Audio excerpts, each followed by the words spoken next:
sono, no cansaço que dá no período da tarde, mas a gente vai tentando levar para frente. Fernando, boa tarde, Fernando, tudo tranquilo? Apesar de estar com sono pra caramba, mas tudo bem. Tudo certo com vocês?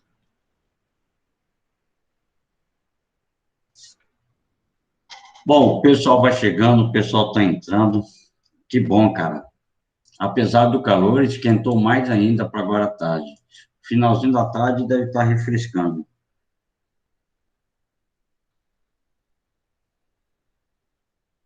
Mas finalzinho da tarde pode refrescar um pouquinho mais.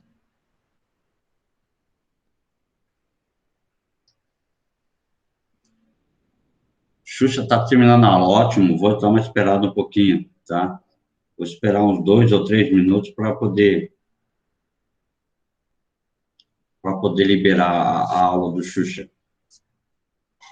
Sem problema. Mas, enquanto isso, a gente vai conversando à toa, batendo um papozinho à toa. Certo?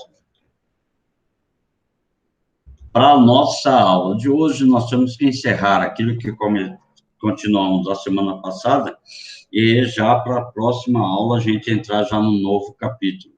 Esse capítulo que a gente está vendo é o capítulo 10, de Introdução à Sociologia.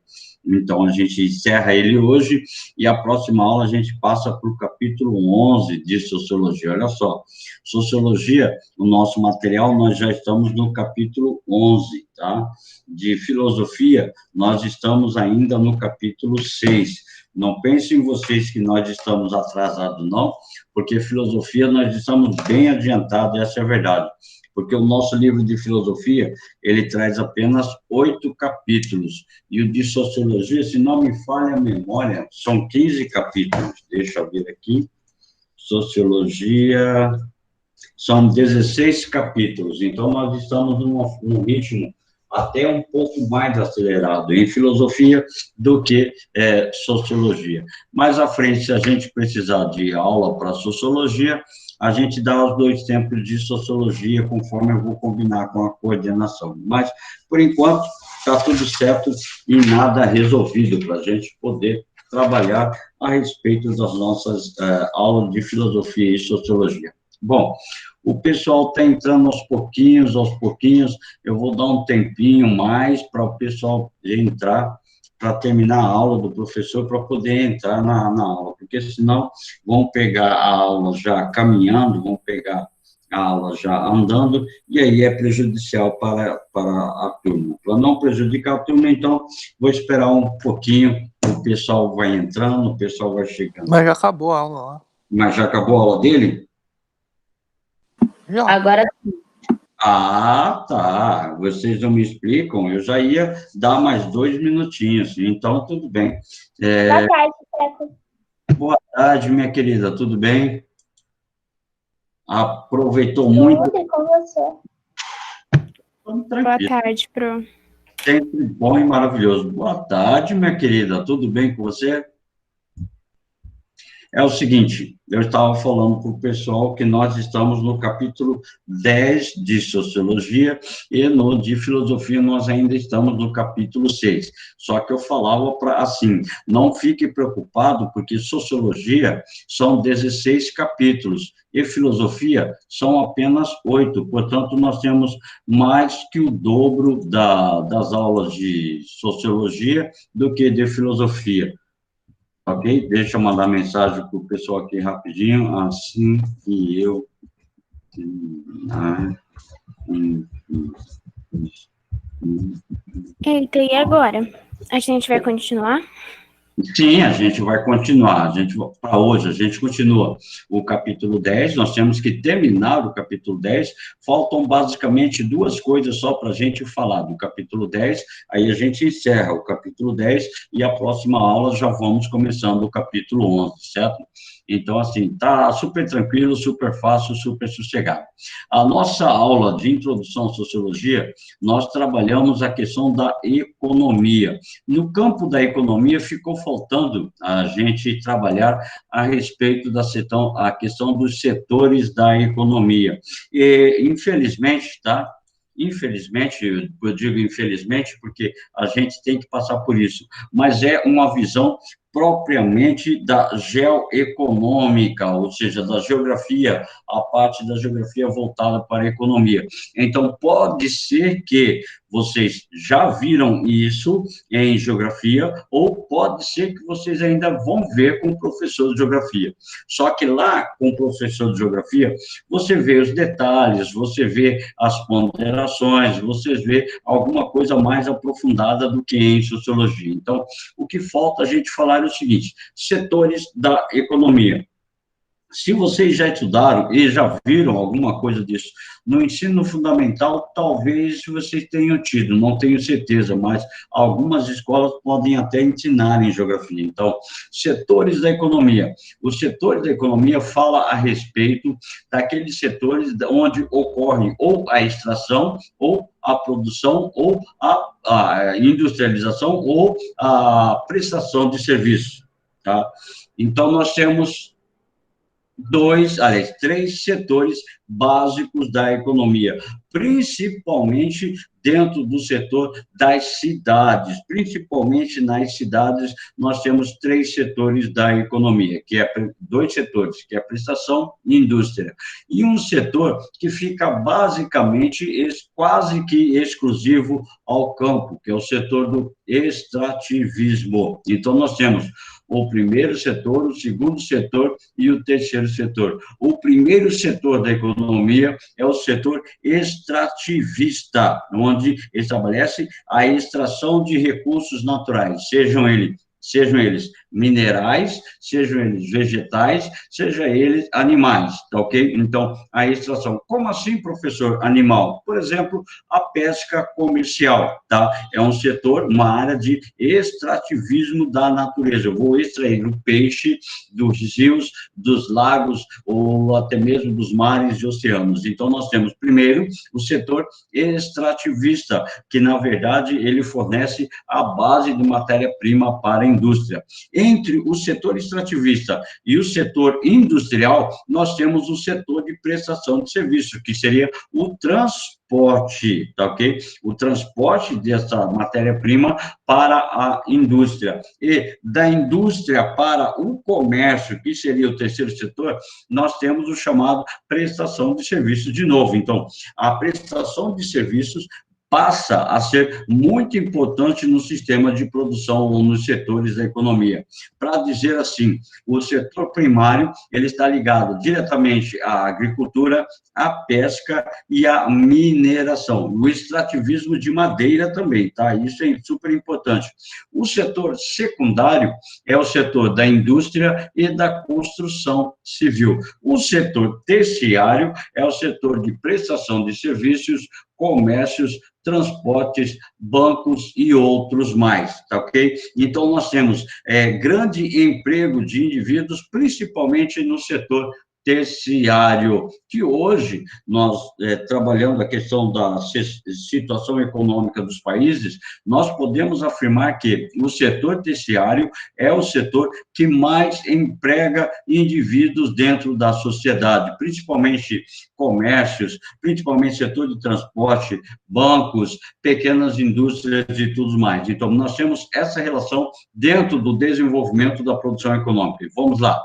O setor primário, nessa imagem da coluna da direita. O setor primário é o setor da economia que inclui atividades da agricultura, da pecuária, da criação de animais e de extrativismo, extração de minerais e vegetais em pequenas quantidades, caça e a pesca. Então, a caça e a pesca são desenvolvidas em pequena quantidade, salvo exceção a pesca comercial, onde extraem toneladas e toneladas de pescado, toneladas e toneladas de camarão, toneladas e toneladas de caranguejo, e assim sucessivamente. Então, esses três setores, eles estão interligados, um depende diretamente do outro. Não adianta nada eu ter um setor industrial desenvolvido se eu não tiver um setor de transporte para transportar as mercadorias que são produzidas nas fábricas.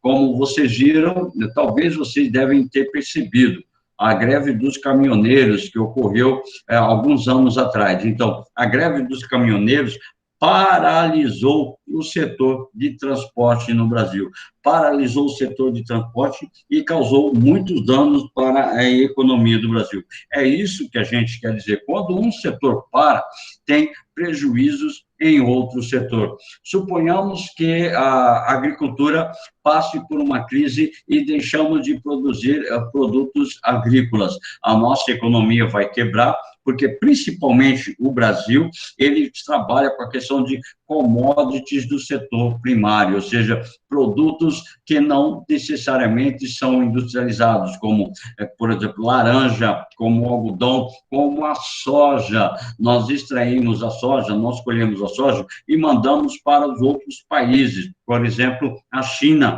compra grande quantidade de soja do Brasil e lá ele beneficia, lá ele transforma em ração, lá ele transforma em óleo, lá ele transforma em diversos outros produtos. E, consequência disso tudo, nós acabamos por consumir os produtos derivados da soja que nós exportamos, tá? E nós exportamos a soja como um artigo primário e importamos artigos secundários dos outros países, tá? O setor secundário, aqui embaixo, o setor secundário é o setor da transformação do produto, ou seja, a indústria, a fábrica, tá? As indústrias são um conjunto de máquinas que cumprem a tarefa de transformação. O milho, o exemplo, tá? O milho é mandado para a indústria, na indústria esse milho vira fubá. O milho é mandado para a indústria, na indústria esse milho acaba virando ração, acaba virando biscoito, acaba virando macarrão, acaba virando produtos destinados ao consumo. Só que do setor primário para o setor secundário, do setor secundário eu preciso necessariamente do setor terciário. Eu preciso, por exemplo, de veículos de transporte da zona rural para o setor industrial. Essa é a situação. Então, a nossa economia, ela é interdependente, tá ok? Os setores primário, secundário e terciário estão ligados diretamente um ao outro. Então, até mesmo dentro da indústria, eu posso estabelecer, por exemplo, a terceirização do serviço, a terceirização da segurança, a terceirização da limpeza, a terceirização de diversos setores da minha própria indústria. Então, ocorre que eles estão praticamente interligados. Então, para poder lembrar, o setor primário, a agricultura, pecuária e o extrativismo, seja ele mineral, seja ele vegetal, seja ele animal. O setor secundário, a indústria, a fábrica, é o setor de transformação daquilo que sai da agricultura, da pecuária e do extrativismo, é levado para a indústria, é transformado, é beneficiado, tá? E enviado para o setor do comércio. Entre essa situação da produção do produto ao comércio, eu tenho no setor terciário, nesse trecho aqui, eu tenho também o setor de transporte, que é muito importante, ou seja, para sair da indústria e ir para o comércio, eu tenho o setor do transporte, que é muito importante estabelecer a ideia em relação a isso tudo. E a prestação de serviços, certo? Como, por exemplo, a nossa escola. A nossa escola, se quiser, pode terceirizar diversos tipos de serviços para poder, supostamente, dar mais eficiência, tá, à estrutura da educação. Então, ocorre claramente essa ideia. Isso é basicamente uma disciplina da sociologia, da geografia. Por que nós estamos vendo em sociologia? Porque tanto o setor primário, secundário ou terciário, elas têm influências dentro da sociedade, como, por exemplo, geração de empregos, como, por exemplo, melhor qualidade de vida e renda da população. E, a partir daí, passa a influenciar necessariamente toda a estrutura econômica da sociedade. Então, o que eu queria falar para vocês é que, dentro de toda a sociedade, basicamente de toda a sociedade capitalista, tá? Principalmente na sociedade capitalista, nós temos 3 setores fundamentais: setor primário, secundário e terciário. Professor, nas sociedades que não são capitalistas, pode ocorrer esses 3 setores? Pode. Por exemplo, vamos citar alguns países comunistas. Ele tem a sua área de extração, tá? Ele tem o seu setor de extração, tem o seu setor de transformação e também tem o seu setor de prestação de serviços e comércio. Só que a estrutura, a organização é diferente do sistema capitalista. Como, por exemplo, na África. Na África, você não vai ter, em alguns países, tá, o setor industrial, nem o setor de prestação de serviços. Então, basicamente, são estruturas ou civilizações ou sociedades que ainda estão dentro de uma estrutura do setor primário. É isso que você precisa perceber, que a maior parte das sociedades dentro do planeta, dentro do globo, desenvolvem 3 setores para a sua economia. Então, extrativismo, indústria e comércio, prestação de serviços, certo? Isso fica bem evidente. Agora, nós temos que diferenciar, assim,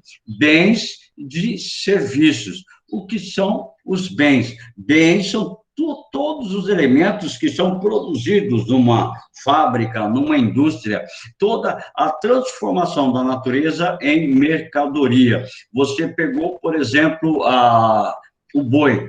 Pegou o boi, abateu o boi, do boi você fez a linguiça, por exemplo. Você transformou aquele animal num bem de consumo. Aí existe, assim, bens livres, bens econômicos, bens de capital, bens de consumo, bens intermediários e fatores da produção. Isso quer dizer que tudo que nós temos é um bem. A roupa que você tem é um bem. Mas para você ter, por exemplo, uma calça, tá? Foi necessário a extração da matéria-prima da natureza. Suponhamos que ela é uma calça jeans. Você precisou do algodão, você precisou do plástico, você precisou de diversos outros componentes para criar a calça jeans. Então, você pegou aquele produto da natureza, extraiu o algodão, colheu o algodão e transformou-o num bem. Portanto, assim, bem é tudo aquilo que satisfaz direto ou indiretamente os desejos e necessidades dos seres humanos. É por isso que, por exemplo, a sua casa é um bem, é uma propriedade, tá? É um bem de capital. O seu veículo, o seu carro, a sua bicicleta, o seu computador, o seu celular, todos eles são bens. Por que bens? É tudo aquilo que satisfaz direto ou indiretamente os desejos e as necessidades do ser humano. Repõe ou sobrepõe a uma necessidade, portanto, nós consideramos como um bem. Então, os bens, eles estabelecem um processo de fabricação,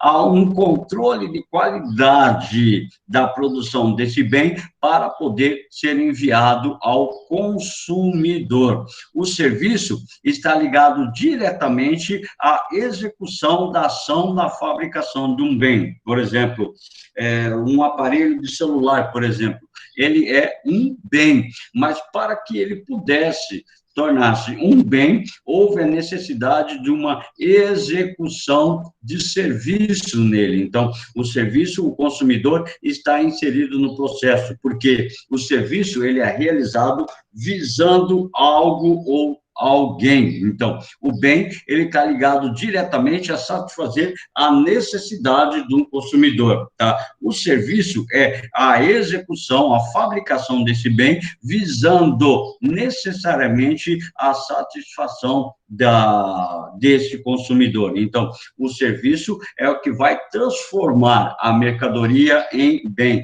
É bem simples, porque não precisa de muitas situações complexas para a gente poder entender. Bem é tudo aquilo que é produzido, tá? Serviço é a ação sobre determinado bem, a ação sobre determinado recurso que vai transformá-lo em um bem. Um aparelho de celular, eu preciso que alguém execute a função sobre ele para que ele torne um aparelho de telefonia celular, certo? Então, nós temos essa relação dentro da possibilidade de desenvolvimento da ideia da estrutura desses chamados bens e, propriamente, os serviços. Então, Vamos lá, meu computador está dando um probleminha agora, mas tudo bem, deixa eu pagar aqui, tá? Aí é o seguinte, tá? Diferença básica entre bem e serviço, tá ok? Diferença básica entre bem e serviço. Bens físicos e os serviços. Então, o que é um bem físico? Os clientes não participam do processo como um todo, tá ok? O serviço, o cliente, ele participa do processo de produção. Ele está ligado diretamente ao processo de produção. Os bens podem ser mantidos em estoque. Serviço, não tem como você manter um serviço em estoque. O serviço é a execução da ação, não tem como você estocar o serviço.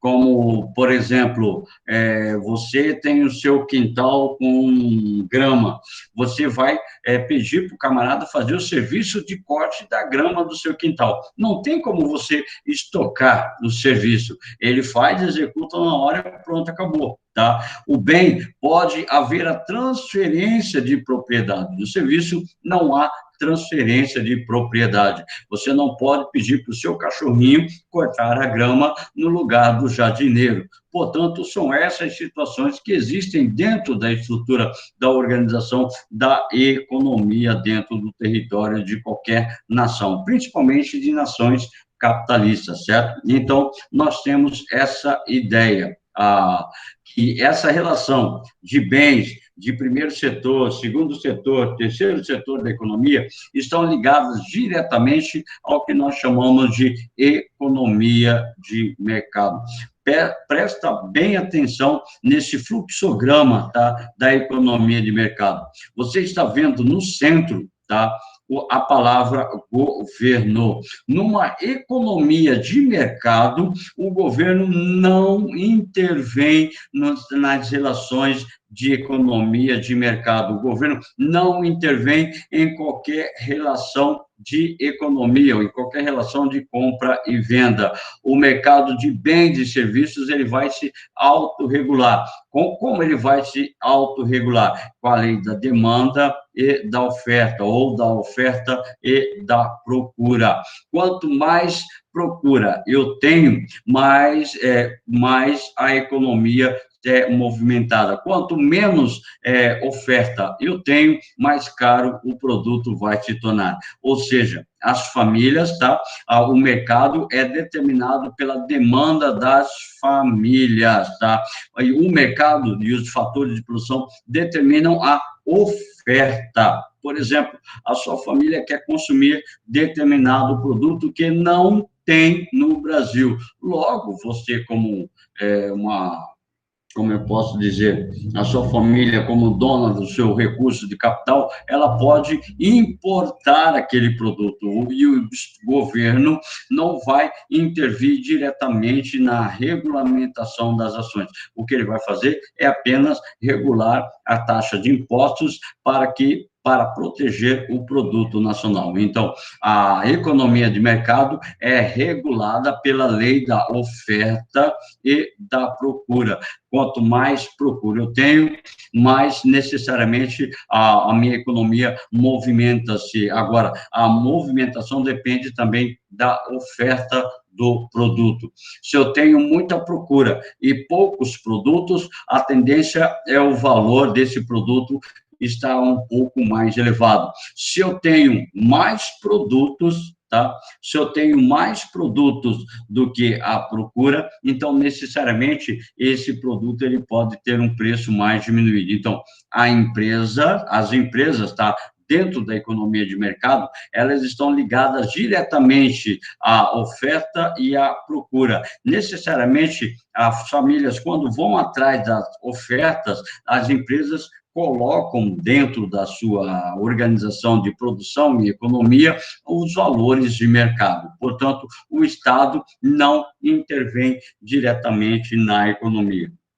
É assim que funciona a economia neoliberal, ou economia de mercado. O Estado não vai regular diretamente as ações dentro da economia. Então, na economia de mercado, nós temos 3 princípios fundamentais, tá? Desculpem, achei o esquema em espanhol. Eu acho que vocês sabem espanhol, é bem simples a leitura. Então, a economia de mercado, nós temos 3 princípios básicos. Primeiro, assim, o que vou produzir, tá? O que produzir. Segundo, como produzir.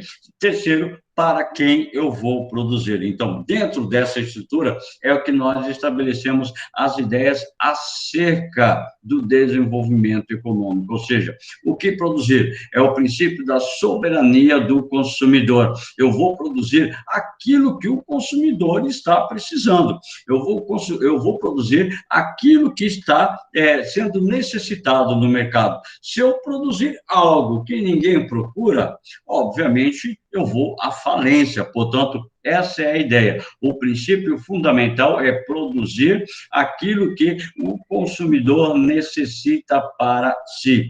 Como produzir? O princípio do benefício. Qual é o benefício que eu terei ao produzir determinada mercadoria, determinado bem, determinado produto? Então, eu devo estabelecer essa ideia de que como eu vou produzir, se há um benefício maior que eu busco como empresa é o lucro. Então, aquilo que eu vou produzir vai me gerar lucro, vai gerar algum benefício para a minha empresa e também algum benefício para o consumidor.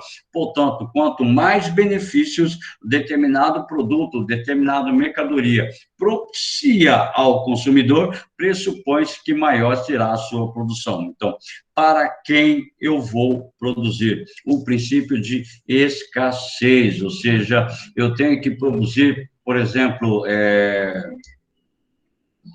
como que eu vou falar? Qualquer produto, eu vou produzir caneta. Para quem que eu vou, qual é o objetivo de eu produzir caneta? Para quem que eu vou produzir caneta? Eu vou produzir caneta para estudantes secundaristas, ou seja, eu vou produzir aquelas canetas mais básicas, mais simples, para que eles possam produzir. Eu não vou produzir aquelas canetas luxuosas de bacharéis, de magistrados e tudo mais. Não, eu vou produzir canetas que são baratas porque é escasso a sua produção, ou seja, não tem quem produza. Portanto, isso ocorre dentro do sistema da economia, dentro do país. O que produzir, como produzir e para quem eu vou produzir. Como, por exemplo, eu não vou produzir Ferraris e Lamborghinis para trabalhadores comuns. Eu, por exemplo, sou professor. Não é a questão de poder ou não poder comprar, mas se, por exemplo, só produzissem Lamborghini, só produzissem Ferraris, eu não iria comprar uma Lamborghini, não iria comprar uma Ferrari para trabalhar em Campo Grande.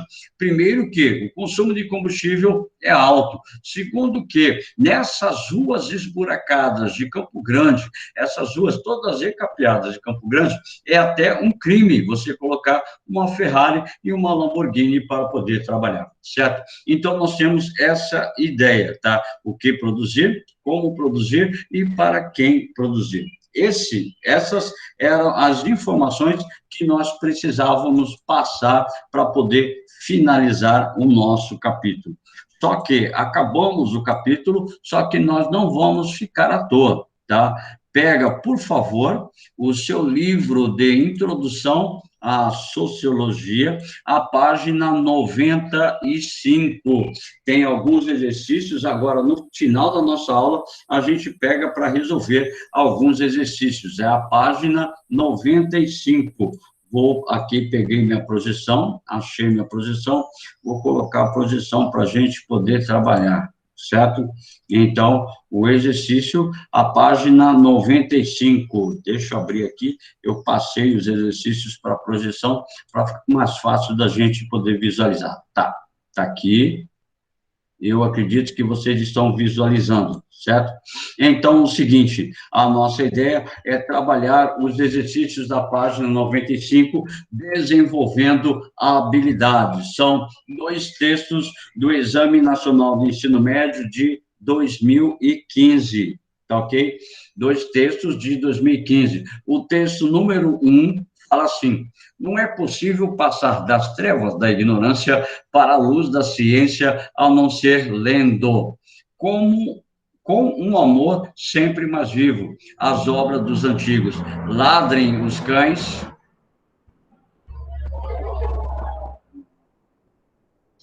Desculpa, aviãozinho passando por aqui. Grunhem os porcos, nem por isso deixarei de ser seguidor dos antigos. Para eles irão todos os meus cuidados e todos os meus dias. A aurora me encontrará entregue ao seu estudo. A aurora não é a mulher, tá? A aurora é o amanhecer. Então, assim, texto 2. A nossa geração tem arraigado o defeito de recusar admitir tudo o que parece vir dos modernos. Por isso, quando descubro uma ideia pessoal e quero torná-la pública, atribuo a outrem e declaro: foi fulano de tal que o disse, não sou eu. E para que acreditem totalmente nas minhas opiniões, eu digo: o inventor foi fulano de tal, não fui eu. Portanto, nos textos são apresentados pontos de vista distintos sobre as mudanças culturais ocorridas no século XII no Ocidente.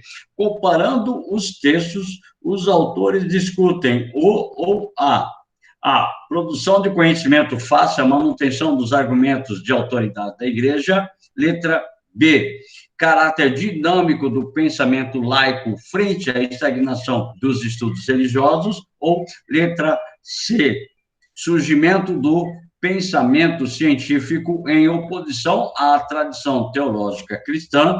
Ou letra E, desenvolvimento do racionalismo crítico ao opor fé e razão. Ou letra E, construção de um saber teológico científico. Nós ficamos com a letra A, produção do conhecimento científico, produção do conhecimento face à manutenção dos argumentos de autoridade da Igreja. Por que isso? Porque no século XII ainda a estrutura de controle ideológico estava nas mãos da Igreja Católica Apostólica Romana.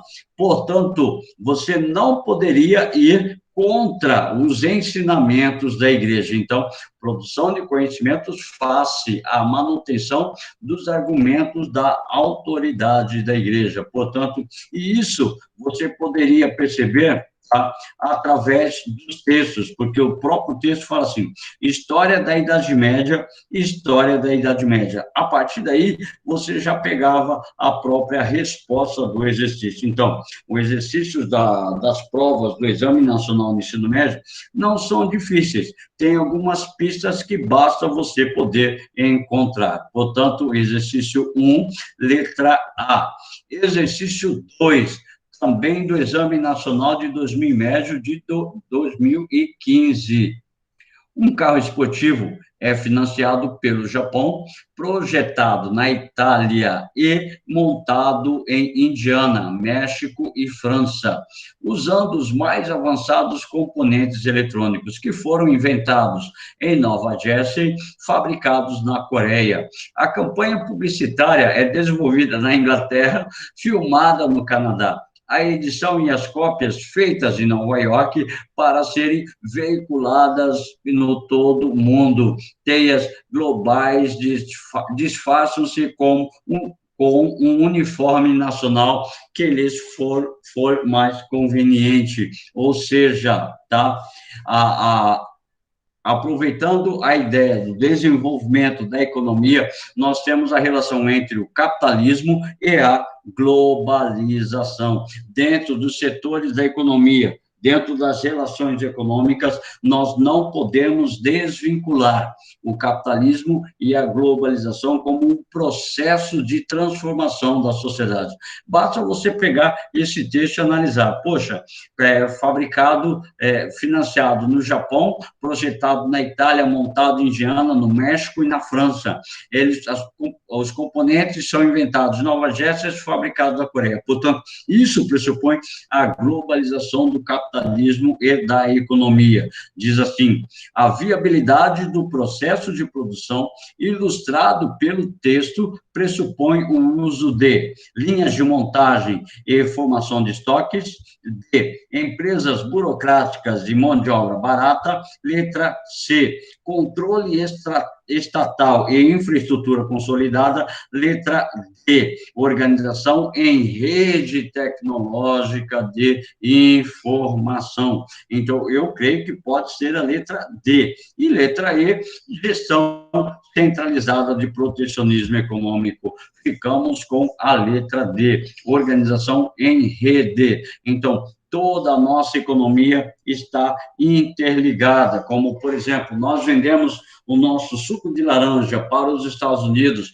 nós vendemos a nossa carne bovina e carne suína para a Rússia, nós vendemos parte da produção dos nossos grãos e, principalmente, a soja, para a China, e de lá outros países compram produtos da China, compram a carne da Rússia, compram o suco de laranja dos Estados Unidos. Então, é uma organização em rede e tecnologia de informação. Nós estamos interligados através do capitalismo e da globalização. Marca isso aí, é super importante. O capitalismo e a globalização no processo de desenvolvimento da economia dos países dentro do globo. Marca, então, exercício 2, letra D, a alternativa correta. Exercício número 3, de 2014, da Unital. O processo de trabalho informacional é determinado por processo produtivo que introduz uma nova visão internacional do trabalho.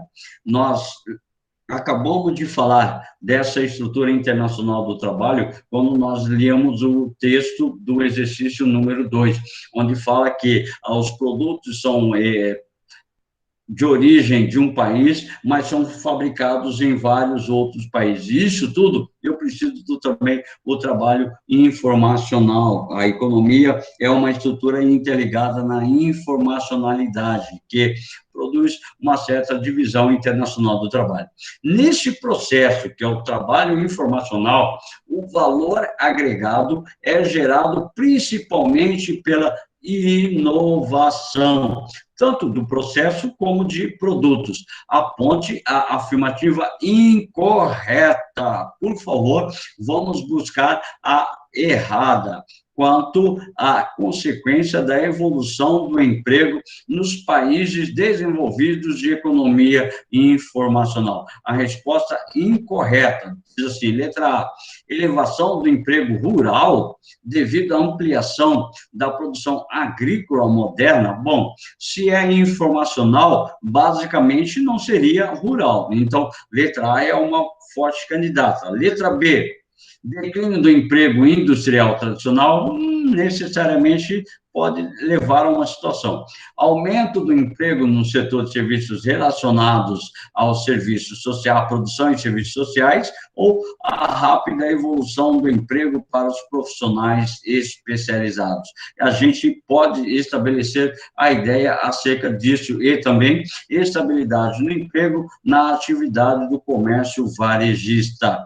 O que vai marcar essencialmente a economia desses países no estado informacional é exatamente a letra A. Então, não há uma elevação no emprego rural. Se é informacional, falamos a respeito da tecnologia, embora o campo tenha recebido também muitos elementos da tecnologia, mas não necessariamente de uma tecnologia informacional, como, por exemplo, nas grandes fábricas, nas grandes indústrias. E é sempre bom lembrar que as grandes fábricas, as grandes indústrias, elas estão nas cidades. Então, a partir daí, elevação do emprego rural, não, uma diminuição da atividade do emprego rural pode até ser, tá ok? No processo de modernização da estrutura agrícola. Eu falo isso porque na Holanda, em alguns territórios dos Estados Unidos, na Inglaterra, existem já colheitadeiras informatizadas. Como funcionam? O funcionário chega pela manhã, abastece as colheitadeiras, abastece as máquinas e ele vai programar, ele vai estabelecer um programa de computador para que essas máquinas possam executar todo o trabalho sem qualquer ação do ser humano. Então, estrutura informacional no campo. Então, tirou o emprego de muitos motoristas de colheitadeira. Aí passa um funcionário somente a manhã toda, a tarde toda, na execução do trabalho, programando e reprogramando a colheita dos grãos. Isso é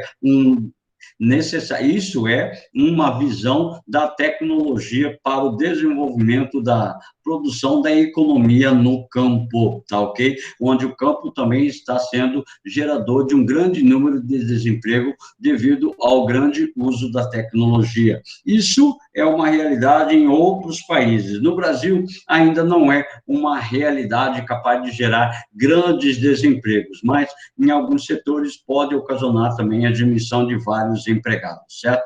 Então, foram exercícios, tá? Agora a gente vai fazer os exercícios complementares da mesma página. Um exercício dá tempo da gente fazer. Então, vamos lá. Universidade Estadual do Maranhão diz assim: a globalização é um processo antigo. Teve início com o desenvolvimento capitalista e a sua expansão ultramarina. Dentre as proposições abaixo, assinale a alternativa que expressa esse processo nas suas configurações atuais, ou seja, não na época das grandes navegações ou da expansão ultramarina, e sim hoje. Como está o processo de globalização? Existe, assim, homogeneização dos mercados, tecnologias informacionais e estatização. Bom, homogeneização pode ser, tecnologia pode ser, agora, estatização é um pouco complicado.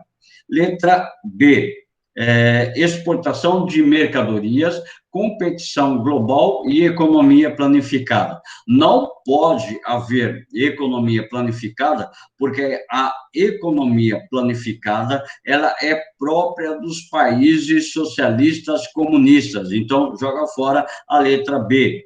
Letra C, tecnologias informacionais, competições e monopólios públicos. Quer dizer que o Estado tem total monopólio sobre a produção econômica. Também é um erro muito grave, tá?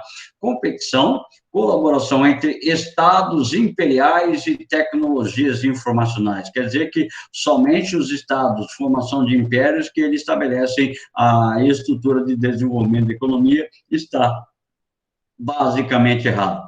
Competição global, isolamento dos mercados regionais e um fundo público. Portanto, necessariamente, a gente fica com a letra D, competição, colaboração entre os estados imperiais, tá ok? E a tecnologia de informação. Entendam estados imperiais dentro da estrutura da dominação do mercado internacional. Então, entender os estados imperiais não como monarquias, mas como a estrutura de dominação econômica, como propriamente Estados Unidos, Inglaterra, Alemanha, são chamados estados imperiais. Aqui, no caso, imperial vem de imperialista, que dominam o mercado, que dominam a economia, que dominam os outros países e as outras economias. Uau! O restante dos exercícios eu vou deixar como tarefa para vocês poderem fazer, tá? Se tiver um tempinho, faça os exercícios restantes do nosso livro-texto. E vocês têm tarefa hoje no Google Classroom. Lembro mais de uma vez que o horário de plantão é das 16 às 16h45. Não vai me mandar mensagem 10 horas da noite que eu não vou responder. 10 horas da noite eu já devo estar dormindo, tá ok? Isso, Isabela, Estado imperial é uma potência, como exemplo, Estados Unidos, Inglaterra, Alemanha, são principais potências que mantêm o controle da economia mundial. No mais, eu quero agradecer as vossas presenças, eu preciso do nome, sobrenome e a turma no chat para eu firmar a vossa presença. Lembro vocês de que a participação é super importante com a câmera aberta. Eu não tenho exigido a abertura da webcam. A nossa próxima aula, para confirmar a presença, eu vou pedir para vocês abrirem a webcam no início e no fim da aula, tá bom? Tá bem. Para vocês... semana que vem nós não temos aula, né?